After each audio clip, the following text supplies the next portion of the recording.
வணக்கம் ஃப்ரெண்ட்ஸ், நான் தான் உங்கள் செஃப் ராஜ் பேசுகிறேன். உங்களை மறுபடியும் சந்திக்கிறதுல ரொம்ப சந்தோஷம். இந்த ஃபுட் சேனல் ப்ரோஸ் நிகழ்ச்சியில் உங்களுக்கு வித்தியாசமான ஒரு ஐட்டம் பண்ணி காமிக்க போகிறேன். அது நீங்களே இந்த ட்ரெய்லரில் பார்த்துட்ருக்கீங்க.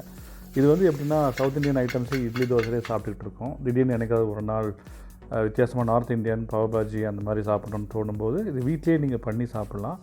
இது வித்தியாசமாக நான் 2 ஐட்டம் பண்ணி காமிக்கிறேன். பாவ் பாஜி, பாவ் டிக்கி. இப்போ நான் உருளைக்கிழங்கை கட் பண்ணிக்கிறேன்.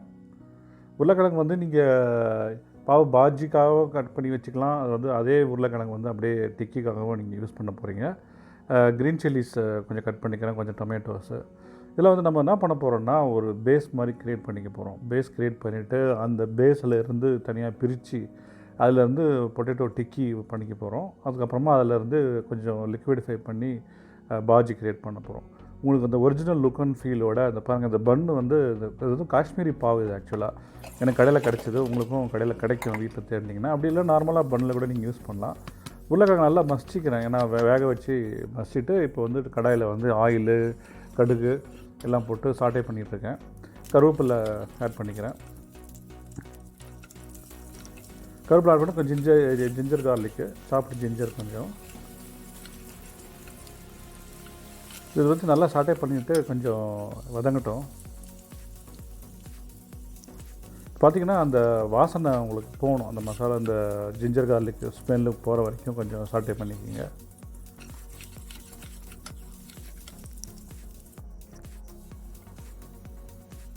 இப்போ கார்லிக் நான் போட்டிருக்கேன், இன்னும் கொஞ்சம் எக்ஸ்ட்ராவாக போட்டேன். ஏன்னா நம்ம நிறைய இது யூஸ் பண்ணுறோம் இல்லையா, நிறைய இதுக்கு யூஸ் பண்ண போகிறோம். ஸோ கியூமின் சீட்ஸ், அதாவது சீரகம் ஆட் பண்ணியிருக்கேன். ஆட் பண்ணி நல்லா மிக்ஸ் பண்ணி விட்ருங்க. ஸோ இப்போ எப்படின்னா இப்போது க்ரீன் சில்லி போட்டிருக்கேன். என்னோடய வீடியோஸ் எல்லாம் எப்போயும் நீங்கள் பார்த்தீங்கன்னா எப்பயுமே நான் ஒரே பேஸ் வச்சு தான் 2 ஐட்டம் பண்ணுற மாதிரி தான் நான் பண்ணியிருப்பேன். இப்போ மஞ்சள் ஆட் பண்ணியிருக்கேன்.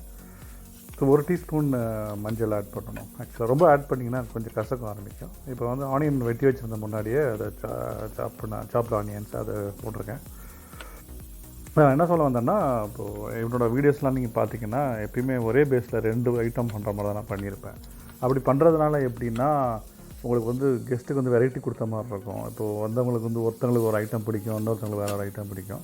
இப்போ நான் டொமேட்டோஸ் ஆட் பண்ணிட்டேன். வெங்காயம் நல்லா வதங்கலாம் செக் பண்ணிவிட்டு இப்போ நான் டொமேட்டோஸ் ஆட் பண்ணியிருக்கேன். ஸோ இந்த மாதிரி நீங்கள் பண்ணும்போது என்ன ஆகுதுன்னா உங்களுக்கு டைம் சேவ் ஆகுது. ஸோ உங்களுக்கு சீக்கிரமாக சமையல் பண்ண முடியும். சில வீடியோஸ் பார்த்துட்டிங்கன்னா நான் 2-3 ஐட்டம் கூட பண்ணி காமிச்சிருப்பேன். இப்போ சால்ட்டு தேவையான அளவு ஆட் பண்ணியிருக்கேன். டொமேட்டோஸ் சீக்கிரமாக இப்போ வெந்துடும். சால்ட் ஆட் பண்ண உடனே இப்போ சீக்கிரம் சால்ட்டு. இது chilli powder, red chilli powder add பண்ணியிருக்கேன். 1 டீஸ்பூன் ரெட் சில்லி பவுடருங்க. இப்போ நம்ம போட்டது 1 டீஸ்பூன் கோரியண்டர் பவுடர். நல்லா வதங்கி வந்திருக்கு. நான் டேஸ்ட்டுக்காக ஆம்ச்சூர் பவுடர் கொஞ்சம் ஆட் பண்ணியிருக்கேன். அது மேங்கோ பவுடர். அது இப்போ நம்ம வெஜிடபிள்ஸ் ஆட் பண்ணியிருக்கோம். Carrot and green peas add பண்ணியிருக்கோம். நல்லா சாட்டே பண்ணுவோம். ஸோ இது பாவ் பாஜி எப்படின்னா நீங்கள் பஞ்சாபி ரெஸ்டாரண்ட்லேயோ இல்லை நம்ம ஆர்டினரி ரெஸ்டாரண்ட்லேயோ நீங்கள் பாவ் பாஜி ஆர்டர் பண்ணி சாப்பிட்ருப்பீங்க. நல்லா தள்ளுவண்டியில் கடையில் கூட விற்றுட்டு வந்திருப்பாங்க. பார்த்திங்கன்னா அழகாக அந்த சட்டியில் நடுவில் பாஜி இருக்கும், அதை சுற்றி பாவு இருக்கும். நீங்கள் கேட்கும்போது அந்த நடுவில் அந்த ஆயிலில் அந்த பாவை முக்கி அதுக்கப்புறமா போடுவாங்க, வச்சு கொடுப்பாங்க. பார்த்திங்கன்னா சிலண்ட்ரோ ஆட் பண்ணியிருக்கேன், கொத்தமல்லி லீவ்ஸ் ஆட் பண்ணியிருக்கேன். பார்த்திங்கன்னா நல்லா பாவ் பாஜி நல்லா சாட்டே ஆகி ஒரு நல்ல கலரில் நல்லா வந்திருக்கு. இப்போ தான் நான் பிரிக்கிறேன் 2 பாக பிரிவினை மாதிரி 2 பிரித்து ஒரு இதை நான் டிக்கி பண்ணுறதுக்காக யூஸ் பண்ண போகிறேன். ஒரு இது பாவ் பாஜி மசாலா. இப்போ பார்த்திங்கன்னா ரைட் சைடு இப்போ நான் இதுக்கு வச்சுருக்கேன் pav bhaji, left side pav bhaji masala, right side tikki masala பண்ணியிருக்கேன்.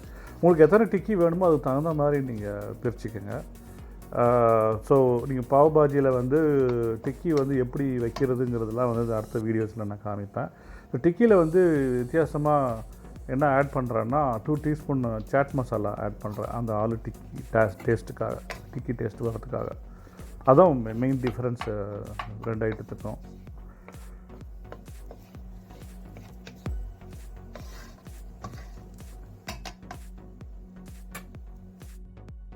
ஸோ இப்போ என்ன ஆட் பண்ணுறோன்னா நம்ம 1 டீஸ்பூனில் பிரெட் கிராம்ஸ் ஆட் பண்ணுறோம். அந்த ஆலு டிக்கி மேலே அந்த கிறிஸ்பி இது வர்றதுக்காக பண்ணுறோம். அதை போட்டுட்டு நல்லா இது கரண்டி வச்சு நல்லா மிக்ஸ் பண்ணி விட்டுருங்க. பிரெட் கிராம்ஸ் எல்லா இடத்துலையும் சேரட்டும். இப்போ பார்த்திங்கன்னா உருண்டை பண்ண ஆரம்பிச்சிட்டேன். பண்ணிவிட்டு ஸ்கொயர் ஷேப்பில் அந்த ஆலு டிக்கி வந்து நல்லா ஸ்கொயர் ஷேப்பில் வரணும். அதனால் இந்த மாதிரி கையில் தட்டிக்கிட்டு இந்த மாதிரி பிளேட்டில் இந்த மாதிரி சைடில் ஷேக் பண்ணி உங்களுக்கு அந்த ஸ்கொயர் ஷேப் கொண்டு வந்துடலாம். பார்த்திங்கன்னா அழகாக அந்த ஸ்கொயர் ஷேப்பில் ஆலு டிக்கி வந்திருக்கு. பாருங்கள், வெஜிடபிள்ஸ் க்ரீன் பீஸ்லாம் வந்து அப்படியே அழகாக மேலே தெரிஞ்சிருக்கு. ஸோ இப்போ வந்து தோசை டவாவில் வந்து பார்த்திங்கன்னா நம்ம அந்த தள்ளுவண்டி கடையில் சொல்லிட்டு இருந்தோம் இல்லையா, யூஸ்வலாக பாவ் பாஜி எப்படி பண்ணுவாங்கன்னு. பார்த்திங்கன்னா பின்னாடி அந்த கார்னரில் வந்து அந்த பாஜி அழகாக அப்படியே அடுக்கி மேலே கொரியண்டர் லீவ்ஸ் போட்டு பண்ணியிருக்கேன். ஃப்ரண்ட்டில் வந்து அந்த பாவை வந்து அடுக்கியிருக்கேன். நான் சொன்ன மாதிரி இது வந்து 4 சர்விங்ஸ்க்கு இது 4 பேர் சாப்பிட்லாம். ஸோ ரைட் சைடு பார்த்திங்கன்னா 2 தவாலையும் பட்டர் போட்டிருக்கேன். அந்த பட்டர் போட்டு இப்போது டிக்கியை வந்து அந்த பட்டரில் வந்து ஹீட் பண்ணுறேன். ஸோ எத்தனை டிக்கி உங்களுக்கு வேணுமோ அத்தனை டிக்கி நீங்கள் வச்சுக்கலாம். அதுக்கு தகுந்த மாதிரி நீங்கள் பட்டர் இது பண்ணிக்கலாம். பார்த்திங்கன்னா கொஞ்சமாக பட்டர் டச் பண்ணி அந்த மாதிரி அது கீழே அந்த பட்டர்லேயே அப்படி குக் ஆகிற மாதிரி அந்த மாதிரி பண்ணியிருக்கேன். ஸோ லெஃப்ட் சைடு பார்த்திங்கன்னா பாவ் வந்து சூடு பண்ணுறோம். அந்த பட்டரில் கொஞ்சம் டிப் பண்ணி சைடில் சூடு பண்ணுறோம். இது வந்து ரொம்ப டேஸ்டியாக நல்லா இருக்குங்க, நல்லா வரும். நீங்கள் வீட்டில் வந்து பசங்களுக்கு வந்து ரொம்ப ரொம்ப பிடிக்கும். அது பார்த்திங்கன்னா எவ்வளோ அழகாக அரேஞ்ச் ஆகிருக்கு. இது பார்த்திங்கன்னா இந்த பாவ் பாஜிக்கு வந்து அந்த பாஜி வந்து லிக்விட் பண்ணுறேன். அந்த க்ரஷ் பண்ணி அந்த உருளைக்கிழங்கு வந்து சாப்டு ஆனியன் எக்ஸ்ட்ராவாக ஒரு ஆனியன் ஆட் பண்ணிருக்கேன். Green chillies chaat masala add பண்ணி அது இன்னும் கொஞ்சம் மேலும் டேஸ்ட்டு அது வந்து ஃப்ரெஷ்ஷாக அப்பப்போ பண்ணால் தான் நல்லாயிருக்கும். இப்போ பிளேட்டில் வந்து அழகாக கொஞ்சம் ஆனியன் க்ரீன் சில்லி லெமன் வச்சு அந்த ப்ரெட்டை நம்ம பாவை வச்சுட்டு கூட வந்து அந்த பாஜியை வந்து இந்த மாதிரி வச்சு கொடுத்தோன்னா சர்விங். இது வந்து பசங்களும் விரும்பி அடல்ட்ஸ் எல்லாருமே நல்லா விரும்பி சாப்பிடுவாங்க. எல்லாருக்குமே ரொம்ப பிடிக்கும். பாருங்கள் எவ்வளோ அழகாக வந்திருக்கு அப்படின்னு சொல்லிட்டு. இது நான் சாப்பிட்டு பார்த்தேன், ரொம்ப டேஸ்ட்டாக ரொம்ப அருமையாக வந்திருக்கு. வீட்டில் இருந்தவங்களும் ரொம்ப லைக் பண்ணாங்க. இது வந்து டிக்கி. இப்போ பார்த்தீங்கன்னா டிக்கி எப்படி அரேஞ்ச் பண்ணுவீங்கன்னா, அந்த ஒன்றும் இல்லை, இந்த டிக்கி எடுத்து ப்ரெட்டுக்கு நடுவில் வச்சு சாப்பிடுவாங்க. நீங்கள் பாம்பேயில் பார்த்தீங்கன்னா வடப்பாவுன்னு சொல்லுவாங்க. இது நான் இது வித்தியாசமாக உங்களுக்கு பண்ணி காட்டணுங்கிறதுக்காக டிக்கி பாவுன்னு சொல்லி பண்ணியிருக்கேன். இது வந்து உள்ளே நீங்கள் வந்து ஆனியனை அந்த வச்சு சாப்பிடும்போது ரொம்ப டேஸ்ட்டாக இருக்கும். இந்த வீடியோ பார்த்து என்ஜாய் பண்ணியிருப்பீங்கன்னு நினைக்கிறேன். இது சம்மரி இந்த ஸ்க்ரீனில் வந்து சம்மரி கொடுத்துருக்கேன் உங்களுக்கு, என்னென்ன குவான்டிட்டி என்னென்ன வேணும்னு சொல்லிவிட்டு. இது பார்த்து ஃபாலோ பண்ணி நீங்களும் இதே மாதிரி வீட்டில் பண்ணி என்ஜாய் பண்ணுங்கள். இந்த ஃபுட் சேனலுக்கு சப்ஸ்கிரைப் பண்ணுங்கள். ஃபுட் சேனல் வந்து நிறையா ஆப்ஷன்ஸ் வருது. ஃபுட் சேனல் ஃப்ரெண்ட்ஸு எல்லா வீடியோஸும் பார்த்து நீங்கள் என்ஜாய் பண்ணுங்கள். ரொம்ப தேங்க்ஸ்.